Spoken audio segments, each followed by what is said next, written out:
ক্ষমতায় গেলে ফেনীতে মেডিকেল কলেজ এবং ইপিজেড স্থাপনের প্রতিশ্রুতি দিয়েছেন বিএনপি চেয়ারম্যান তারেক রহমান। তিনি মনে করেন, প্রতিদ্বন্দ্বী দলের ভুল ত্রুটির সমালোচনা সাধারণ মানুষের কোনো উপকারে আসে না।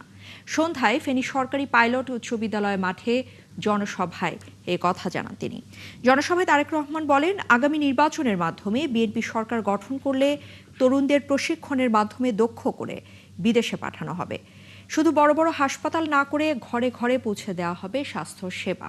আর বিএনপি নেতাকর্মীদের ভোটের হিসাব বুঝে নিয়ে ঘরে ফেরারও আহ্বান জানান দলের এই শীর্ষ নেতা।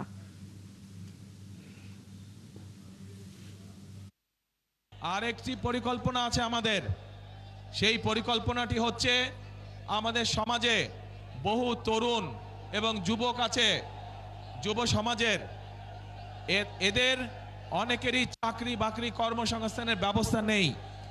আমরা এই মানুষগুলোর জন্য চাকরি বাকরি কর্মসংস্থানের ব্যবস্থা করতে চাই। তার জন্য আজকে চট্টগ্রামে বলেছি, আপনারা শুনেছেন ইপিজেড আছে চট্টগ্রামে। এরকম ইপিজেড চট্টগ্রামে যেমন হয়েছে শহীদ জিয়ার সময়, দেশনেত্রী খালেদা জিয়ার সময়, ঠিক একইভাবে এরকম ইপিজেড ইনশাল্লাহ আমরা ফেনী অঞ্চলেও নিয়ে আসতে চাই, যাতে করে এই এলাকার মানুষ সেই সব মিল ফ্যাক্টরিতে চাকরি সংস্থান করতে পারে।